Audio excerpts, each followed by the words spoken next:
اللهم صل على سيدنا مولانا محمد اللهم صل على سيدنا مولانا محمد وعلى آله وصحبه وبارك وسلم اللهم صل على سيدنا مولانا محمد اللهم صل على سيدنا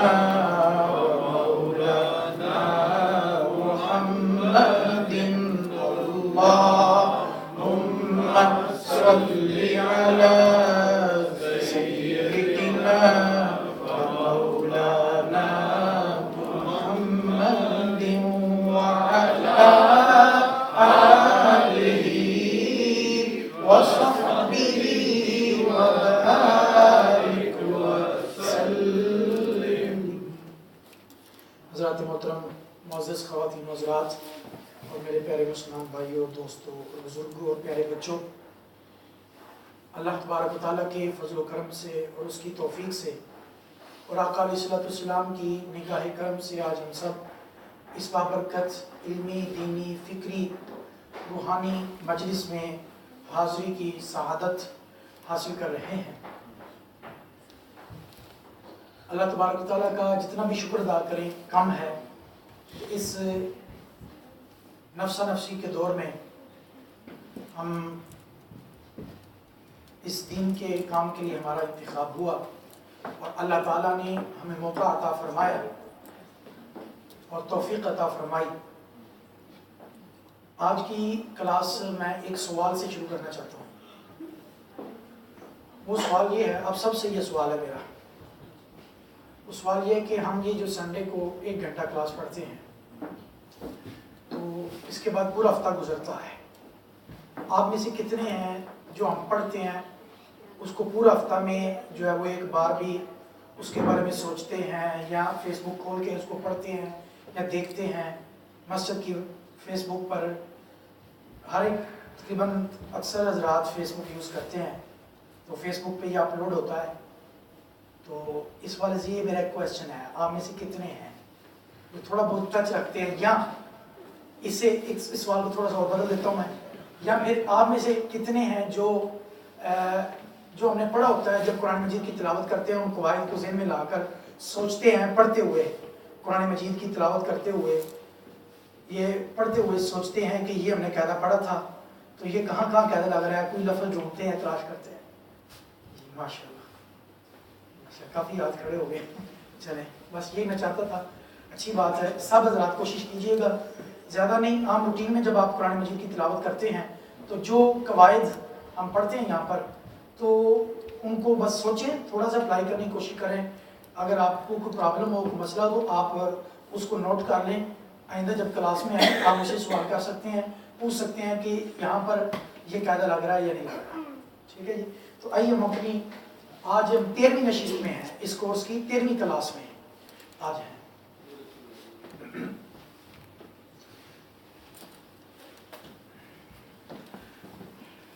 تجوید کے پورشن میں ہم آپ سب جانتے ہیں کہ قرآن مجید کی ادائیگی کو ہم سیکھ رہے ہیں اور الحمدللہ تجوید کی ہم نے کافی ساری چیزیں اب تک سیکھ چکے ہیں اور اس میں نون ساکن اور نون تنوین کے مشہور 4 قاعدے ہیں وہ ہم سیکھ رہے ہیں اور آج آخری قاعدہ، اس کا چوتھا قاعدہ ہم نے پڑھا ہے. تو نون ساکن اور نون تنوین کے کتنے قاعدے ہیں؟ 4 قاعدے ہیں. ان کے نام کیا ہیں؟ اظہار، اخفاء، ادغام اور اقلاب. کون سا ہم نے نہیں پڑھا ابھی تک؟ اقلاب نہیں پڑھا. اور اظہار بھی پڑھ چکے ہیں، اخفاء بھی پڑھ چکے ہیں اور ادغام بھی پڑھ چکے ہیں. موٹی سی اگر ہم بات کر لیں، اظہار وہ قاعدہ جس میں گناہ نہیں ہوتا، اظہار والے قاعدے میں گناہ، اخفاء والے قاعدے میں گناہ ہوتا ہے. اخفا والے قاعدے میں اور پچھلی کلاس میں ہم نے ادغام کا قاعدہ پڑھا تھا. تو رفع ادغام کتنے ہیں؟ 6. رفع ادغام کتنے ہیں؟ 6. یا را میم لام واو نون. سارے بولیں یا را میم لام واو نون یرملو. ٹھیک ہے. تو ان 6 حروف میں ہی غنہ ہوتا ہے یا ان میں بھی کچھ خاص ہے جن میں غنہ ہوتا ہے؟ لام اور را میں غنہ نہیں ہوتا. لام اور را میں غنہ نہیں ہوتا. اور باقی جو 4 بچتے ہیں یو مینو یا واو میم نون ان 4 میں غنہ ہوتا ہے. آج میں نے ایک صورت سلیکٹ کی ہے کہ ہر کلاس میں انشاءاللہ قرآن مجید کا کچھ حصہ ہم دیا کریں گے. جو ہم نے قواعد پڑھے ہوں گے ان کو پریکٹیکل تاکہ ہمیں یہ اپلائی کرنا بھی آئے, پتہ چلے کہ کون سے حرف کو کیسے پڑھنا ہے, کہاں غنہ ہونا ہے اور کہاں غنہ نہیں ہونا. آج ہم قاعدہ پڑھنے جا رہے ہیں انقلاب. سمپل سا آسان سا قاعدہ, یہ مشکل قاعدہ نہیں ہے. اور انقلاب کا معنی کیا ہوتا ہے؟ انقلاب کا معنی ہوتا ہے بدلنا. انقلاب کا معنی کیا ہوتا ہے؟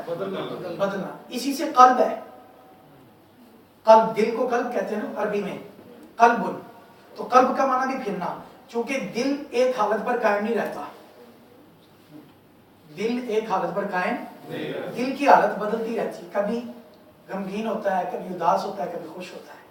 ایک پل میں بڑا خوش تھا, اگلے ہی پل میں یہ غمگین ہو جاتا ہے. کوئی غمناک خبر سنی, غم والی خبر سنی, فوراً اس کی کیفیت بدل گئی.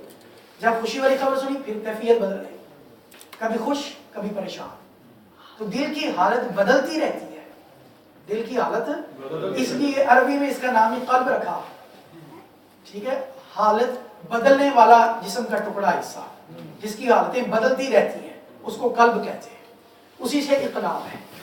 تو انقلاب کا معنی ہے بدلنا, تبدیل کرنا, بدلنا. اب اس قاعدے کو ہم پڑھتے ہیں.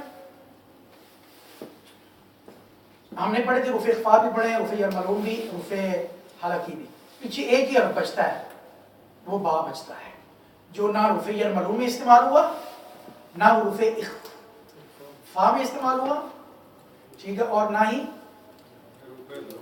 رفع ادغام میں استعمال ہوا. تو قاعدہ یہ ہے der som bokstaven ba kommer etter noen saken eller noen tanbir gjelder regelen for iqlab. یہ ہم بات پہلے پڑھ چکے ہیں کہ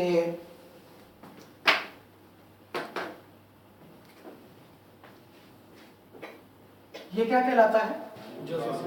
نون ساکن. یہ کیا ہے؟ نون ساکن. اور 2 زبر 2 زیر اور 2 پیش, اس کو کیا کہتے ہیں؟ نون تنوین. تو ہم قاعدے اسی کے پڑھ رہے ہیں. یہ یاد رکھنا ہے کہ یہ 4 قاعدے یہ نون ساکن کے اور نون تنوین کے ہیں. ٹھیک ہو گیا. تو قاعدہ یہ ہے کہ نون ساکن یا نون تنوین کے بعد حرف با آ جائے, حرف با آ جائے تو پھر کون سا قاعدہ لگے گا؟ انقلاب. لمبے چوڑے نہیں ہیں کہ اتنے یہ ان حروف میں سے کوئی حرف آ رہا نہیں, ایک ہی حرف با. ٹھیک ہے جی. تو پھر کرنا کیا ہے؟ they will say nun sakin ala tanween bittes may mean of reglan for ikhfa will yalla also at this call your sunna. کوئی بڑا کام نہیں کرنا, ہم نے وہ نون ساکن اور نون تنوین کو میم سے بدل دینا ہے. نون ساکن اور نون تنوین کو میم سے بدل دینا ہے اور غنے کے ساتھ پڑھنا ہے اس نون ساکن اور نون تنوین کو. اچھا مزیدار آپ کو بات یہ بتاؤں, یہ قاعدہ ہماری اپنی زبان میں بھی استعمال ہوتا ہے. ہماری اپنی مثال میں دیتا ہوں آپ کو. یہ اردو کا لفظ ہے, اس کو کیا پڑھتے ہیں؟ منبر کہتے ہیں یا ممبر کہتے ہیں؟ ممبر. اچھا ایک لفظ ہے, اس کو کیا کہتے ہیں؟ امبر کہتے ہیں یا انبر کہتے ہیں؟ امبر کہتے ہیں نا, مین امبر. امبر یہی عربی میں کہتا ہے. ٹھیک ہے. اس کو انبر نہیں کو کہتا, منبر نہیں کہتا, ممبر. ممبر یعنی اس کو یوں پڑھتے ہیں امبر. ٹھیک ہے. تو یہ دیکھیں یہاں بھی نون کے بعد با آ گیا نا, نون کے بعد با آ گیا تو نون کو میم سے بدل دیا تو یہ امبر. ٹھیک ہے نون کے بعد با آ گیا تو اس کو ممبر بولتے ہیں. ٹھیک ہے عربی میں یہی کرنا ہے, قرآن میں بھی یہی کرنا آپ نے. جہاں نون ساکن نون تنوین کے بعد با آ جائے گا نا, نون ساکن نون تنوین کو میم میں بدل دیں گے اور غنہ بھی کریں گے. بس اتنا کام ہے. ٹھیک ہے جی.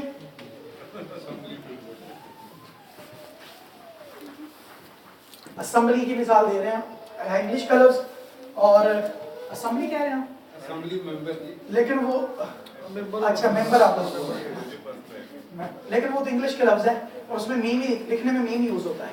لیکن یہ وہ مثال ہیں جس میں لکھنے میں نون آتا ہے امبر انبر, لیکن پڑھنے میں میم, کیونکہ نون کے بعد با آ گیا. قاعدہ سب کو سمجھ آ گیا؟ ایک بار پھر ریپیٹ کر رہا ہوں توجہ فرمائیے گا. نون ساکن اور نون تنوین کے بعد پورے قرآن مجید میں جہاں کہیں با آ جائے تو کون سا قاعدہ لگے گا؟ سارے بولے اقلاب کا قاعدہ لگے گا. اور اقلاب کا قاعدہ کیا ہے کہ نون ساکن اور نون تنوین کو میم سے بدل دیں گے اور غنے کے ساتھ پڑھیں گے. میم کے ساتھ بدل کر غنہ کے ساتھ پڑھیں گے. آئیے اب ہم اس کی چند مثالیں دیکھتے ہیں. یہ آپ کے سامنے قرآن مجید سے ہی لی گئی مثالیں ہیں. ان سب مثالوں میں دیکھیں آپ یہی قاعدہ لگ رہا ہے. یہ قرآن پاک میں چھوٹی سی میم لکھی ہوتی ہے, جہاں چھوٹی سی میم لکھی ہوتی ہے نا یہی قاعدہ لگ رہا ہوتا ہے. ٹھیک ہے وہ انقلاب والا قاعدہ ہے.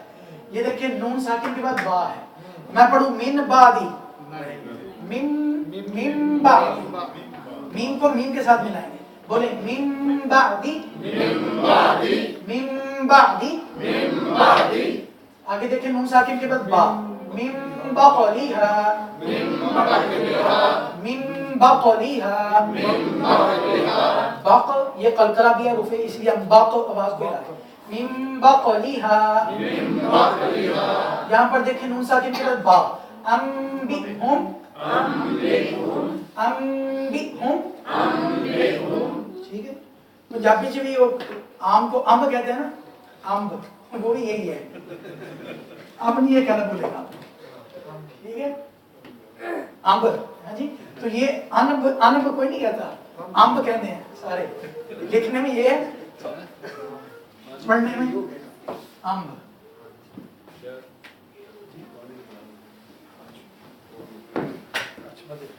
جی انبئہم لیمبذن. یہاں دیکھیں نون تنوین, دو زبر, نون تنوین کے بعد با, قولا بلیغا, خبیرا بصیرا, جنت بربوۃ. ٹھیک ہے یہ نون تنوین دو زبروں کے بعد بار ہے تو نون تنوین کو میم سے بدل دیں گے, یا دو زیریں نون تنوین کے بعد بار ہے تو میم سے بدل. جنت بربوۃ, کرام بررۃ, حل بہذا, صم بکم. آگے میں نے ایک سورت قرآن پاک کی سورت البلد ہے, لا اقسم بہذا البلد, تقریباً ہاف صفحے کی ہے, وہ آج سلیکٹ کی ہے. تو اس میں سے آپ نے جو چار قاعدے ہم مکمل ہو گئے ہمارے نون ساکن تنوین کے, آپ نے مثالیں ڈھونڈنی ہیں ان میں سے ادھر کلاس میں بیٹھ کے.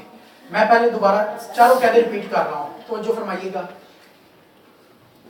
نون ساکن, ٹھیک ہے, اور نون تنوین, اس کے بعد حروف ہلکیہ میں سے حمزہ, ہا, عین, ہا, غین, خا, ان میں سے کوئی حرف آ جائیں تو کون سا قاعدہ لگے گا؟ اظہار. کون سا قاعدہ لگے گا؟ اظہار کا مطلب کیا ہے؟ غنہ نہیں کرنا. اور اگر یرملون, یارا, میم, لام, واو, نون, ان میں سے کوئی حرف آ جائے تو کون سا قاعدہ لگے گا؟ ادغام. ٹھیک ہے ادغام کا قاعدہ لگے گا. را اور لام میں غنہ نہیں ہے, باقی چار میں غنہ ہے. اس کے بعد اقلاب کا, نون ساکن کے بعد اور نون تنوین کے بعد با آ جائے تو کون سا قاعدہ لگے گا؟ اقلاب کا. ٹھیک ہے.